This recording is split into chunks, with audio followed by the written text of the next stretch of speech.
Hello friends, कैसे हैं आप सब लोग। Welcome back to the extra classes.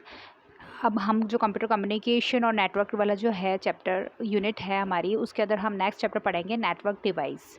Okay, let's started.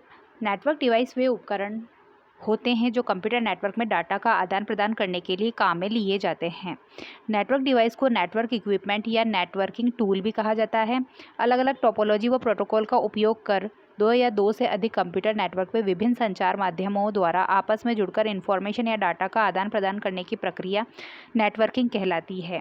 Networking device वे उपकरण होते हैं जिनके द्वारा दो या दो से अधिक कंप्यूटरों को डाटा शेयरिंग व कम्युनिकेशन हेतु कनेक्ट किया जाता है।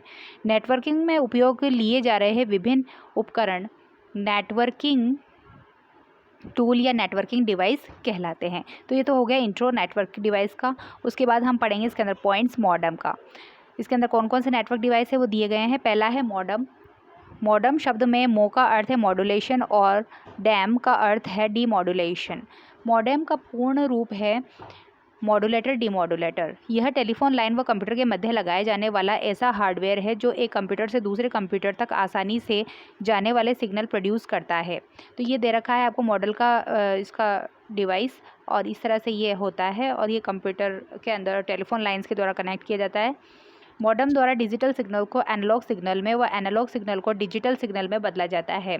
डिजिटल सिग्नल को एनालॉग सिग्नल में बदलना मॉड्यूलेशन कहलाता है और एनालॉग सिग्नल को डिजिटल सिग्नल में बदलना डीमॉड्यूलेशन कहलाता है। डिजिटल सिग्नल का उपयोग करता है कंप्यूटर, और जब हम किसी डिवाइस से इंफॉर्मेशन शेयर करते हैं तब वो उसको किस में कन्वर्ट कर देता है, एनालॉग सिग्नल के अंदर, और वापस उस डिवाइसेस से अगर कंप्यूटर में स्टोर करना है तो किस में कन्वर्ट करता है, डिजिटल सिग्नल में। तो इन्हीं चीज़ों को बदलने को क्या कहते हैं, मॉड्यूलेशन और डीमॉड्यूलेशन। ब्रॉडबैंड की गति एमबीपीएस में मापी जाती है। डीएसएल का पूरा नाम डिजिटल सब्सक्राइबर लाइन है और इसके द्वारा एक मॉडेम और फ़ोन लाइन का प्रयोग करके किसी कंप्यूटर सिस्टम में इंटरनेट कनेक्शन की सुविधा दी जाती है। मॉडेम का मुख्य उपयोग सिग्नल्स उत्पन्न करना है तथा उन्हें एक डिवाइस या कंप्यूटर से दूसरे कंप्यूटर या डिवाइस तक आसानी से भेजा जा सकता है। सामान्यतः एक स्थान से दूसरे स्थान तक भेजे जाने वाले सिग्नल्स एनालॉजी सिग्नल की फॉर्म में होते हैं तथा कंप्यूटर केवल डिजिटल सिग्नल को समझता है और डिजिटल सिग्नल ही उत्पन्न करता है। अतः इन दोनों के बीच सामंजस्य स्थापित करने के लिए ही मॉडेम की आवश्यकता होती है, जो कि एनालॉग सिग्नल को डिजिटल में और डिजिटल सिग्नल को एनालॉग सिग्नल में बदलने का कार्य करता है। सेकंड नंबर का हमारा जो डिवाइस है, नेटवर्क डिवाइस है, वो है रिपीटर। जब अधिक दूरी तक डाटा भेजा जाता है तो दूरी अधिक होने के कारण सिग्नल कमजोर न पड़े, इसके लिए सिग्नल्स को एम्पलीफाई करने हेतु, एम्पलीफाई मतलब बढ़ोतरी करने के लिए रिपीटर का प्रयोग किया जाता है। इस तरह से ये रिपीटर लगा हुआ होता है कंप्यूटर्स, 2-3 कंप्यूटर्स के बीच में। तो ये क्या कर रहा है, सिग्नल कमजोर ना पड़े, इसके लिए सिग्नल्स को एम्पलीफाई करने के लिए रिपीटर का प्रयोग किया जाता है।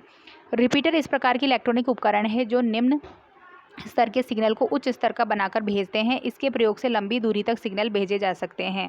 इनका प्रयोग नेटवर्क में कंप्यूटरों को एक दूसरे से जोड़ी जाने वाली केबल की लंबाई बढ़ाने हेतु किया जाता है। सभी कम्युनिकेशन माध्यम में संकेत कुछ दूर चलने के पश्चात कमज़ोर पड़ जाते हैं। प्रत्येक माध्यम से सिग्नल्स एक फिक्स दूरी ही तय कर पाते हैं। उसके बाद उन सिग्नल्स को आगे भेजने के लिए उन्हें एम्पलीफाई यानी कि परिवर्धित किया जाता है।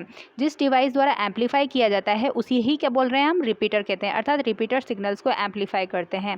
एम्पलीफायर क्या होता है, यह डिवाइस सिग्नल्स को एम्पलीफाई करने के काम आते हैं तथा साथ साथ NOICE नॉइस जो सिग्नल्स के साथ होती है को भी हटाने का कार्य करता है, यानी कि जो नॉइस आती है बीच बीच में उनको भी हटाने का काम करता है। ठीक है। थर्ड नेटवर्क डिवाइस हमारी ब्रिज। थर्ड नेटवर्क डिवाइस है हमारे पास ब्रिज। ब्रिज यह एक हार्डवेयर डिवाइस है जो दो समान प्रोटोकॉल या ट्रांसमिशन मीडिया का प्रयोग कर नेटवर्क या लैन को आपस में जोड़ने का कार्य करता है। एक लेन में नोड की संख्या बढ़ने पर उसमें डाटा ट्रांसफ़र की स्पीड कम हो जाती है। इसका समाधान यह है कि अलग अलग लैन को LAN लोकल एरिया नेटवर्क को आपस में जोड़ दिया जाए तो नेटवर्क में नोड की संख्या भी बढ़ जाती है तथा नेटवर्क की भौगोलिक सीमा का भी विस्तार होगा। इस प्रयोजन के लिए ही ब्रिज का उपयोग दो लेन को आपस में जोड़ने के लिए किया जाता है। ब्रिज का मतलब क्या है, एक पुलिया टाइप है, उसको एक दूसरे को जो डिवाइसेज उनको जोड़ने के लिए यूज़ में लिया जाता है ताकि ईजिली हम ट्रांसमिशन कर सकें। ये देखिए इस तरह से ये ब्रिज का वर्क कर रहा है एक नेटवर्क से दूसरे नेटवर्क के बीच में। ठीक है। इस तरह से ये डायग्रामेटिकली समझाया गया है कि इतने सारे पीसीज हैं, उनके बीच में ये जो है डिवाइसेस वो किसके रूप में काम कर रहे हैं, ब्रिज के रूप में। यह छोटे नेटवर्क को जोड़ने हेतु प्रयुक्त सस्ती और आसान तकनीक है। रिपीटर की तरह ब्रिज भी सिग्नल्स को रीजनरेट भी करता है। ब्रिज प्रत्येक डाटा पैकेट की जांच कर उन्हें उसी लैन में भेजता है जिसके उपयोग के लिए डाटा बना है।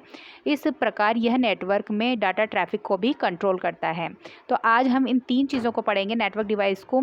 जो नेक्स्ट वाले पॉइंट्स हैं नेटवर्क डिवाइस के, उनको हम नेक्स्ट वीडियो में पढ़ेंगे। Thank you so much.